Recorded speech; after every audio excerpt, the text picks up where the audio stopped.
Today, I'm going to attempt to burn 5,000 calories.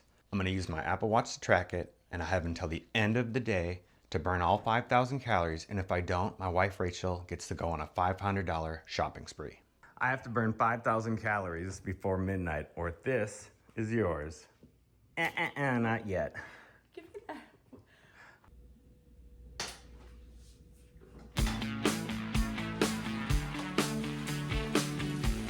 The first workout of the day is cycling for two reasons. First, I'm training for a triathlon in a few weeks. And second, cycling is one of the best ways to burn calories without beating up your joints like running. Or forcing to spend hours on the Stairmasters. Oh my god, even just thinking of the Stairmaster. F that. You might assume that a fitter cyclist would burn less calories because they're more efficient, but that's not exactly how it works. At the same wattage, most people burn roughly the same amount of calories. The advantage of a fitter person is that they're able to sustain a higher output. A beginner might be able to hold only like 100 watts, whereas like an expert can hold close to 300 or more. The expert cyclist then would be producing 3 times the power and burn close to 3 times the calories. It just goes to show how fitter people can have an easier time creating a large calorie expenditure. For my indoor setup, I'm using the Wahoo Kicker Core 2 with Zwift. I've used a basic trainer that didn't adjust resistance or give any power feedback at all. Upgrading was a complete game changer. It is a little expensive, but if you're serious about cycling or just don't like cycling on the road, I think it's totally worth it.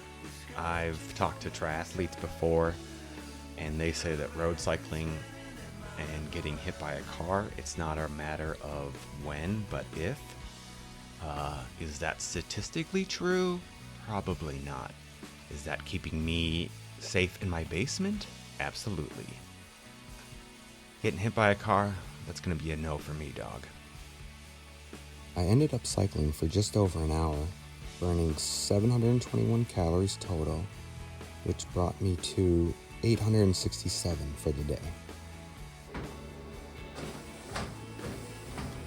Luckily, I work from home, which means I can keep burning calories while I do my actual day job. This is my makeshift walking desk. I'm also an amateur woodworker, so take a moment to admire my craftsmanship, this modern desk I built. I believe it's made from either pine or Nordic cherry. Built this table. What is that, chestnut? No, I think that is either pine or Nordic cherry. It's pine, yeah. I can't do everything from the treadmill because typing is pretty difficult, but it's great for meetings, especially the long ones where you're supposed to pay attention, but don't necessarily have to talk or contribute very much. Right now, I'm in the middle of sprint planning.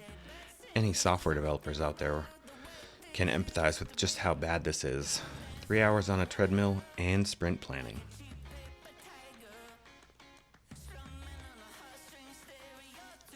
All right, I'm done walking, at least for the morning. I walked for 3 hours. It is 10:45, and I'm currently at 1,850 calories, so this is really gonna be a bigger challenge than I thought. I'm headed to the gym now, so I'll see you there. All right, I'm at the gym. Normally this would be my leg day, but since I'm gonna be walking basically all day, I don't want to do that. So I think I'm gonna audible and just do shoulders and arms. Now, lifting weights doesn't burn that many calories as compared to cardio, so it's kind of a waste of time, but I don't want to give it up because when you're losing weight, you need to do strength training, otherwise you'll be losing too much muscle along with that. So I'm also gonna run while I'm here. Normally I would run outside, but we're in the middle of a heat wave. It's like mid 90s and super humid. So I'm just gonna run here Running on the treadmill is so boring, but at least it's bearable when you're at the gym and then you can people watch. At home, that's just a nightmare.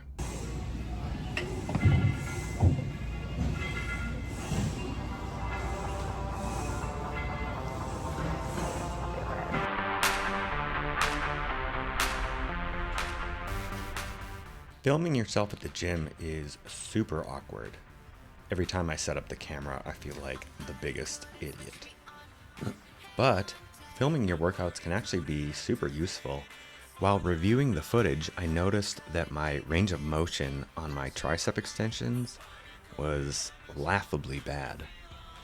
While I was doing them, I was totally sure that I was doing perfect form.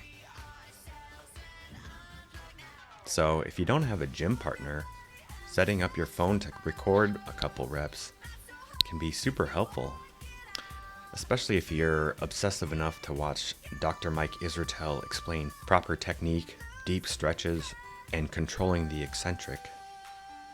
Because if you watch all those videos and don't use the advice, you're really just watching Dr. Mike for the jokes, and I'm pretty sure that qualifies as one of the 7 deadly sins.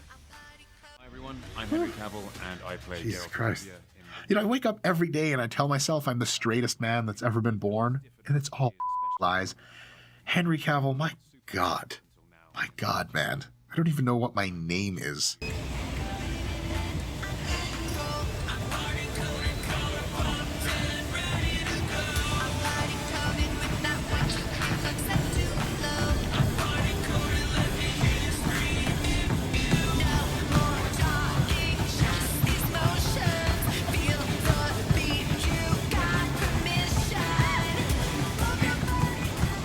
All right, gym session done. Quick 5K run and some lifting. It's 12:04 and I'm at 2,800 calories. So I'm sort of on pace. Normally would spend the afternoon working from the couch or my desk, letting my legs rest, but can't do that today. I'm gonna go home, make some lunch, and get back to walking.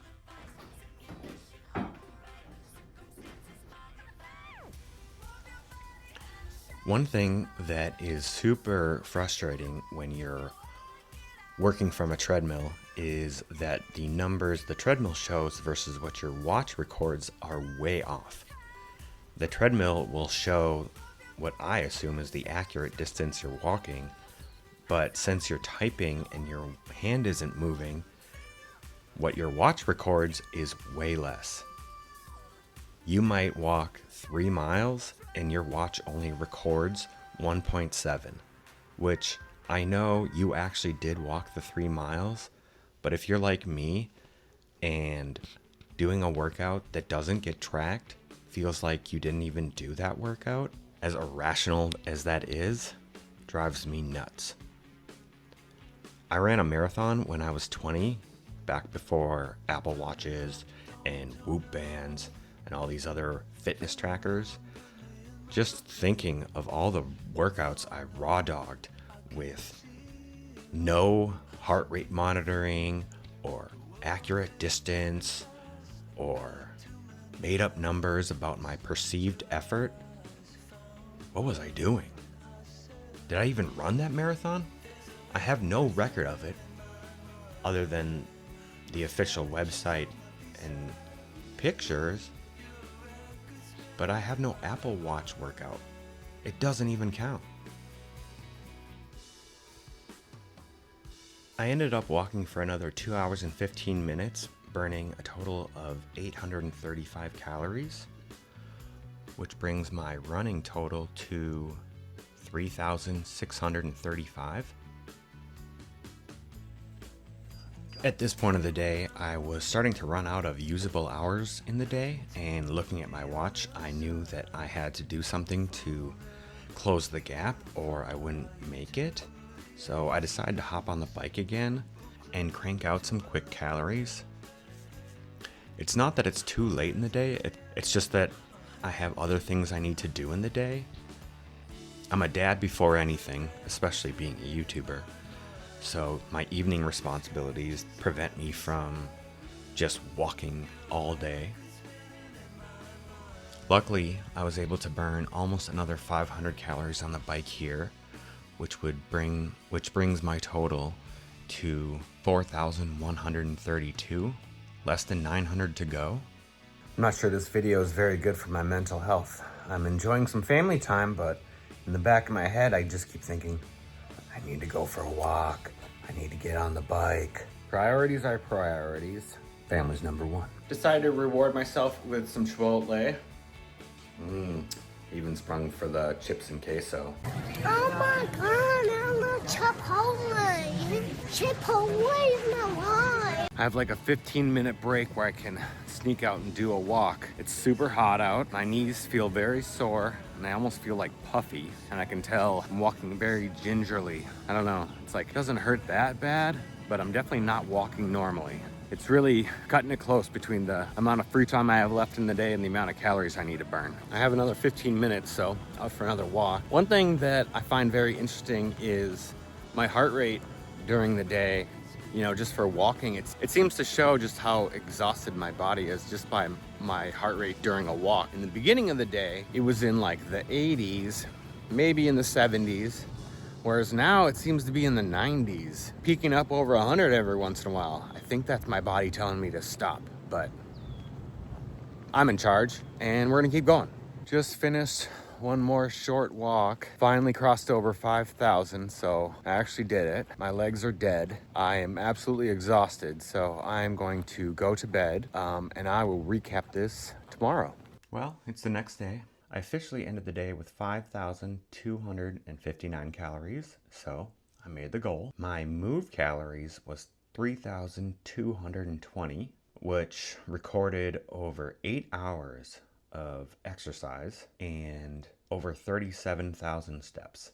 Those last couple hundred calories over the 5,000 came from my Apple Watch estimating my BMR while I slept for that couple hours before midnight, which is why it was so hard to know when to stop, because I knew I would get at least 100 to 200 more just from being alive the rest of the day. My feet and legs are definitely sore, but not nearly as bad as I thought it would be. What is interesting is that I'm up a pound on the scale, despite being in at least a 3,000 calorie deficit, which just goes to show that your scale weight is a terrible way to track your short-term progress. I'm guessing all that walking caused a lot of inflammation and water retention, which is why I'm up over a pound, even though I likely burned at least half a pound of fat yesterday. But who knows? I'm not a doctor. One thing this has taught me is that it's very hard to burn more and more calories. I've watched Will Tennyson attempt the eat 10,000 calories, burn 10,000 calories challenge, and I've always wanted to try that, but this gives me a second thought about doing that, because it was pretty hard to burn 5,000, and I got 2,000 for free just from my body keeping me alive. So to reach 10,000, that's not double the work today, that's triple. But I'm still open to trying it. If this video gets 100 likes, I will give it a legitimate shot. I will do it on a day where I don't have work or anything else to do, and I can give it 100% effort. But that's all I got for this video. If you liked what you watched, I'd really appreciate if you hit that subscribe button. Thanks for watching. I'll see you next time.